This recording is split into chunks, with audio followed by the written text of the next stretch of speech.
আসসালামু আলাইকুম। আমন্ত্রণ জানাচ্ছি futurizer Bangladesh presents soft skill development প্রোগ্রামে, powered by bioscope event and tourism. সাথে আছি আমি রূপা আহমেদ এবং আমাদের বিশেষ অতিথি হিসেবে আজকে উপস্থিত আছেন বাংলাদেশের জনপ্রিয় একজন মোটিভেটরি স্পিকার ডক্টর আল-মাসুদ রহমান। স্যার, আপনাকে অনেক ধন্যবাদ আমাদের প্রোগ্রামে আসার জন্য। অনেক ধন্যবাদ, থ্যাংক ইউ আমাকে আমন্ত্রণ জানানোর জন্য। আমাদের আজকের বিষয় আমি পারি, আই ক্যান, অথবা বলতে পারেন মানুষ যখন কোনো কিছু করতে চায়, স্বপ্ন দেখে যে জিনিসটা আমি করবো, কিন্তু সাবকনসিয়াস মাইন্ডে যখন চিন্তা করে যে আমি বোধহয় পারবো না, এটা বোধহয় আমার পক্ষে সম্ভব না, তখন আমাদের ব্রেনের একটা বিষয় রয়েছে যে আমাদের ব্রেন আমার ভাবনাটাকে রিসিভ করে সত্য মনে করে। বলে না, রিয়েলিটি আর ইমাজিনেশনের পার্থক্য ব্রেন করতে পারে না। তুমি জানো, আমি জানি যে এটা it is real, it is imagination. এটা বাস্তব এবং এটা স্বপ্ন, দুই জিনিস। এটা বাস্তব রিয়েলিটি, এটা ইমাজিনেশন কল্পনা। কল্পনার মধ্যে কল্পনা নাই, বাস্তবতা আছে, রাইট? কিন্তু ব্রেন মনে করে দুটোই একই জিনিস। যেমন ওই যে সত্যিকারের মৃত লাশ দেখলে আমরা কাঁদি, সত্যিকারের লাশ দেখলে কাঁদি, আবার সিনেমার পর্দার কল্পনার লাশ দেখলেও কাঁদি। কিন্তু ওই সব পর্দার লাশটা তো কল্পনা, এটা তো রিয়েল না। কিন্তু ব্রেন মনে করে ওটা রিয়েল লাশ, ফলে আমরা দুটোই কাঁদি, দুজনেই কাঁদি, রাইট? তো সুতরাং আমরা স্বপ্নের মধ্যে ভয় পাই কেন? কারণ স্বপ্নটাকে আমার ব্রেন মনে করে রিয়েল, ফলে স্বপ্নের মধ্যে আমরা লাফ দিয়ে উঠি, ভয় পাই, হাঁপাতে থাকি, রাইট?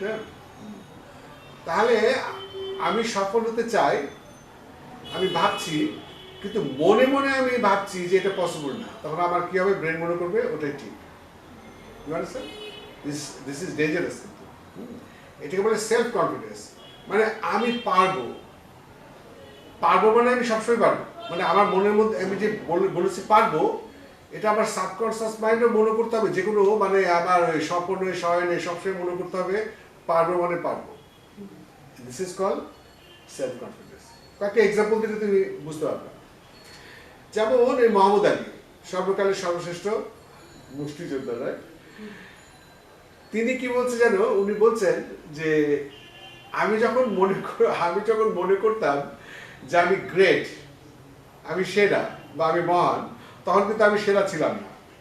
কিন্তু আমি মনে করতাম আমি সেরা, কিন্তু তখন আমি মোটেও সেরা ছিলাম না। কিন্তু আমি মনে করতাম সেরা, আমি সেরা হয়েছি। Thought become things. ব্রেন তো জানি যে এটা আমি হয়ে গেছি, ব্রেন তো বোঝে না যে হয়নি। ফলে আমি যখন চেষ্টা করি, উদ্যোগ নিই, হ্যাঁ, কারণ ব্রেন তো মনে করে হয়ে গেছি, কিন্তু আমি তো হইনি। যখন আমার চেষ্টা থাকবে, উদ্যোগ থাকবে, তখন ওটা বাস্তবায়ন হবে, ম্যাটেরিয়ালাইজেশন হবে।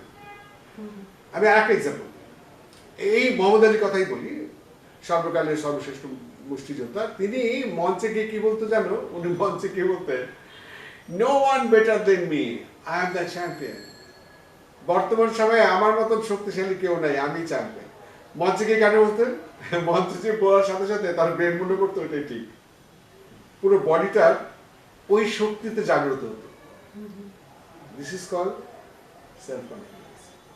আরেকটা এক্সাম্পল, সবচেয়ে প্রথমে যিনি মাউন্ট এভারেস্টে উঠেছিলেন বা বিজয় অর্জন করে, তার নাম হচ্ছে এডমন্ড হিলারি, 1953। তো একজন সাংবাদিক তাকে প্রশ্ন করেছেন যে আপনি হলেন প্রথম মানুষ যিনি পৃথিবীর সবচেয়ে উঁচু জায়গায় উঠেছেন, পৃথিবীর মধ্যে সবচেয়ে উঁচু জায়গায় উঠেছেন। এই সবচেয়ে উঁচু জায়গায় উঠতে গিয়ে সবচেয়ে কঠিন কাজ আপনার কাছে কি মনে হচ্ছিল? তিনি বলেছিলেন, এত বড় একটা পর্বতমালা, এটাও আমার কাছে কোনো ব্যাপার ছিল না, এটা আমার কাছে কোনো কঠিন কাজ ছিল না। তাকে বলছিলেন সবচেয়ে কঠিন কাজ কি মনে হয়েছিল? এটা আমার কাছে কোনো কঠিন কাজ মনে হয়নি।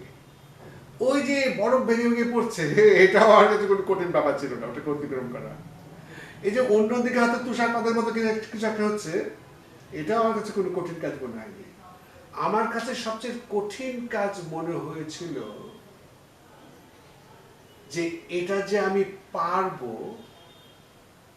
এটা যে আমার পক্ষে সম্ভব, এটা ভাবতে পারে সবচেয়ে কঠিন কাজ, যে এটা আমার পক্ষে সম্ভব, এটা সবচেয়ে কঠিন কাজ। তার মানে আমি পারবো, এটা ভাবতে পারা সবচেয়ে কঠিন কাজ। এবং ভেবেছে এই পারবো। কত দারুণ ব্যাপার না? একদম। একদম। তো সুতরাং একটা মানুষকে এই সকল বাধা অতিক্রম করা কোনো ব্যাপারই না, সে যদি তার আত্মবিশ্বাস থাকে, সেলফ কনফিডেন্স। ইয়েস, আমি যদি আর একটা যেমন আমি সৌরভ গাঙ্গুলির একটা উদাহরণ দিই।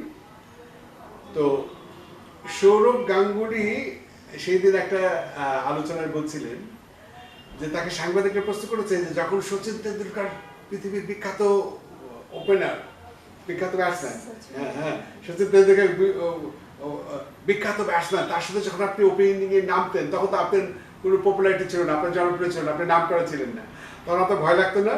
এটা কি সৌরভকে জিজ্ঞেস করেছে যে সচিনের সাথে তেন্ডুলকরের সাথে আপনি ওপেনিং এ নামতেন, তখন আপনার ভয় লাগতো না যে আপনি তখন নাম করেন, এত বড় বিখ্যাত একটা ব্যাটসম্যানের সাথে আপনি নামছেন, আপনি ভয় পেতেন না, ঘাবড়াতেন না? আপনি ভালো রেজাল্ট কি করে করতেন? সৌরভ গাঙ্গুলি কি উত্তর দিয়েছিলেন জানেন? তিনি বলেছিলেন যে আমার ওই পিচের মধ্যে উল্টো দিকে যে সচিন তেন্ডুলকর দাঁড়িয়ে আছে, এটা আমি ওর দিকে তাকাইতামই না। তিনি বলতেন যে আমি ভাবতাম আমার জায়গায় আমি বেস্ট, কারণ আমি সেলফ কনফিডেন্সটা বজায় রাখার জন্য আই এম দ্য বেস্ট, আমার জায়গায় আমি বেস্ট, ওর জায়গায় ও বেস্ট। হ্যাঁ, এমন এই সৌরভ গাঙ্গুলি বলছেন যে যেই দিন রাতের বেলা হোটেলে ঘুমানোর সময় আমি মনে মনে ভাবতাম যে কালকে বোধহয় দিনটা আমার ভালো যাবে না, ম্যাচটা বোধহয় ভালো হবে না, বোধহয় আমি আউট হয়ে যাবো, ওইসব অধিকাংশ ম্যাচে আমি আউট হয়ে গেছি। কিন্তু যেই দিন রাতে, সৌরভ গাঙ্গুলি বলছেন যে যেদিন রাত্রে আমি ঘুমানোর সময় ভাবতাম যে কালকে আমি একদম সেঞ্চুরি করবো, বেস্ট করবো, ওইসব দিনে আমি বেস্ট করেছি। ব্রেন কি বিশ্বাস করেছিল এটা হবে, এটা হবে, ব্রেন মনে করছে ইট ইজ পসিবল, ব্রেন মনে করছে ইয়েস। তাহলে ব্রেন, আমাদের পুরো বডিকে কে চালায়? আমাদের ব্রেন তো চালায়, রাইট? আমার হরমোন সিক্রেশন, আমার বডির স্ট্রেংথ, তাই না? তাহলে ব্রেন মনে করেছে এটা পসিবল, তাহলে পুরো বডিটা পসিবল হয়ে গেছে।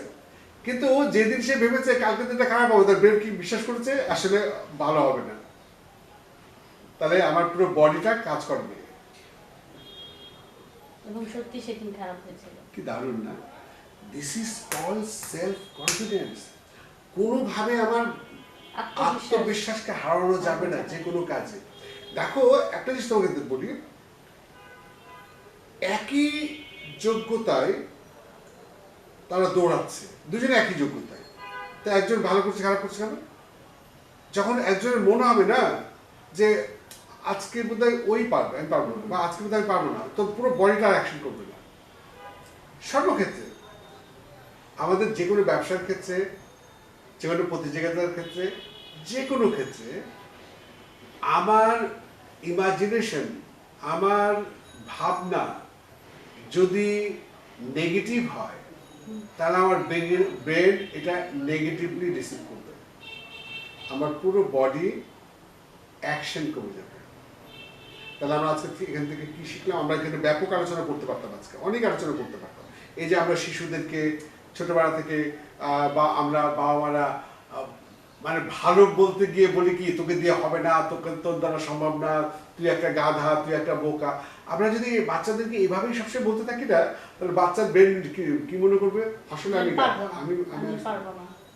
তাহলে আমাদের উচিত কি? আমাদের সন্তানদেরকে কি বলা যে তোমার পক্ষে সম্ভব, তুমি পারবে, তুমি জিনিয়াস, তুমি ব্রিলিয়েন্ট। এটা যতবার বলবো বাচ্চা যতবার সেটা বিশ্বাস করবে, ওর পক্ষে এটা possible. Never thought negative. Last কথা বলে আজকে আলোচনা শেষ করছি। এই যে বাল্ব যে টমাস আলভা এডিসন, উনি যখন শিশু ছিল তখন উনি কানে কম শুনতেন, একবার জ্বর হয়ে বোধহয় কানের সমস্যা হয়েছিল, কানে খুব কম শুনতেন তিনি। তো একদিন স্কুলে গেছে, ভর্তি করেছে প্রাইমারি স্কুলে, সেখানে তার শিক্ষক কিছুদিন পর একটা চিঠিতে পাঠিয়ে দিয়েছে। তো ও তো ছোট শিশু, ও তো কিছু বোঝে না, শিশুটা চিঠিতে মা তোমাকে শিক্ষক চিঠি দিয়েছে। তো মা ও চিঠি করে কাঁদছে, হ্যাঁ। তো ওই সিলভার বলছে মা তুমি কাঁদছো কেন? তো বলছে বাবা এই চিঠির মধ্যে কি লিখেছে তোমার শিক্ষক জানো? বলছে তুমি এত জিনিয়াস, এত ব্রিলিয়েন্ট, যে এত ব্রিলিয়েন্ট জিনিয়াস ছেলেকে তারা ক্লাসে রাখতে পারবে না, কারণ অন্যরা তো তোমার তো ব্রিলিয়ান্ট না, তো বলেছে তো অন্য স্কুলে ভর্তি করতে। তো তুমি বাবা চিন্তা করো না, আমি তোমাকে পড়াবো বা একটা শিক্ষক রাখবো, তারপরে তুমি চিন্তা করো না, কারণ তুমি খুবই ব্রিলিয়ান্ট, খুবই জিনিয়াস। কিন্তু আলভা এডিসনের একটা বিশেষ গুণ ছিল, তিনি প্রচুর গভীরভাবে ভাবতে পারতেন, খুব মনোযোগ দিয়ে পড়তেন, খুব গভীরভাবে ভাবার তার ক্ষমতা ছিল। তো উনি স্কুল বয়সেই কলেজের বই পড়া শেষ করে ফেলেছে, এত সে ব্রিলিয়ান্ট ছিল। এমনকি যখন বড় হলেন তিনি, তার মধ্যে 1000-এর বেশি তার প্যাটেন্ট আছে, আবিষ্কার আছে, বুঝতে পেরেছো? 1000-এর বেশি তার আবিষ্কার আছে। তো একদিন তার মা মারা গেলেন, তিনি বহু কিছু আবিষ্কার করেছেন। তো উনি করলেন কি, বাসার সব পুরোনো জিনিসপত্রগুলো গার্বেজ করছেন, ফেলে দিচ্ছেন, যে এত বাসায় পুরোনো জিনিসপত্র, সব পুরোনো জিনিসগুলো সরাতে সরাতে ফেলতে ফেলতে হঠাৎ করে একটা পুরোনো সুটকেস দেখেছে। তো ভাবছে এটার ভিতরে কি আছে দেখি, চেক করি, দেখেছে একটা ওই চিঠিটা। তো তখন তো একটা মনে পড়লো যে এই চিঠিটা পুরো মা কেঁদেছিলেন ছোটবেলায়। তো আলভা এডিসন সিলভা ওই চিঠিটা পড়লেন। যখন তিনি চিঠিটা পড়ছেন তখন তিনি কাঁদতে শুরু করেছেন। যে চিঠিটা পড়ে তার মা কেঁদেছিলেন একদিন শিশুবেলায়, আলভা দেখেছিলেন যে মা কাঁদছে, ওই চিঠিটা এতদিন পর তিনি বিখ্যাত হওয়ার পরে সেই চিঠি পড়ে তিনি কাঁদলেন। কারণ তিনি দেখছেন চিঠির মধ্যে লেখা আছে একেবারে উল্টো কথা। তার মা কি বলেছিলেন, বাবা চিঠির মধ্যে লেখা রয়েছে তুমি জিনিয়াস, তুমি ব্রিলিয়ান্ট, তোমার মতন জিনিয়াস ব্রিলিয়ান্ট ছেলেকে, ছাত্রকে তারা স্কুলের ক্লাসে রাখতে পারছেন না। কিন্তু সে আজকে পড়ে দেখে সে চিঠির মধ্যে লেখা, আপনার ছেলে কানে শোনে না, আপনার ছেলেকে আমরা ক্লাসে রাখতে পারছি না, তাকে ডাক্তার দেখান। সে সিলভা এডিসন কাঁদছে আর ভাবছে, মা যদি এই চিঠিটাই আমাকে পড়ে শোনাতেন, তাহলে আজকে আমি পৃথিবীর অন্যতম একজন সেরা আবিষ্কারক হতে পারতাম না। মা আমাকে চিঠিতে বলেছিলেন, আমি বিশ্বাস করেছিলাম সেটা। মা বলেছিলেন, you are a genius, you are a brilliant. আর আজকে আমি সফল হয়েছি, কেন আমি সেটাই বিশ্বাস করেছি। Think always positive. আমি যদি বিশ্বাস করি আমি পারবো, আমার পক্ষে সম্ভব, তাহলে সমস্ত বাধা এমনিতে অতিক্রম হয়ে যাবে। আমার সমস্ত কাজের পেছনে থাকতে হবে আমার আত্মবিশ্বাস। আমি পারি, আমি পারবো, আমার পক্ষে সম্ভব। ধন্যবাদ ডক্টর আলমাসুর রহমান। সুধী দর্শক, আমরা অনুষ্ঠানের একদম শেষ প্রান্তে চলে এসেছি। সবসময় প্রশ্ন করবো যে আমরা পারি, আমরা পারবো, তাহলেই কিন্তু সফলতা সম্ভব। পরবর্তী এপিসোড দেখার আমন্ত্রণ জানাচ্ছি। আজকের অনুষ্ঠান এখানে শেষ করছি। Thank you very much. আল্লাহ হাফেজ, আসসালামু আলাইকুম।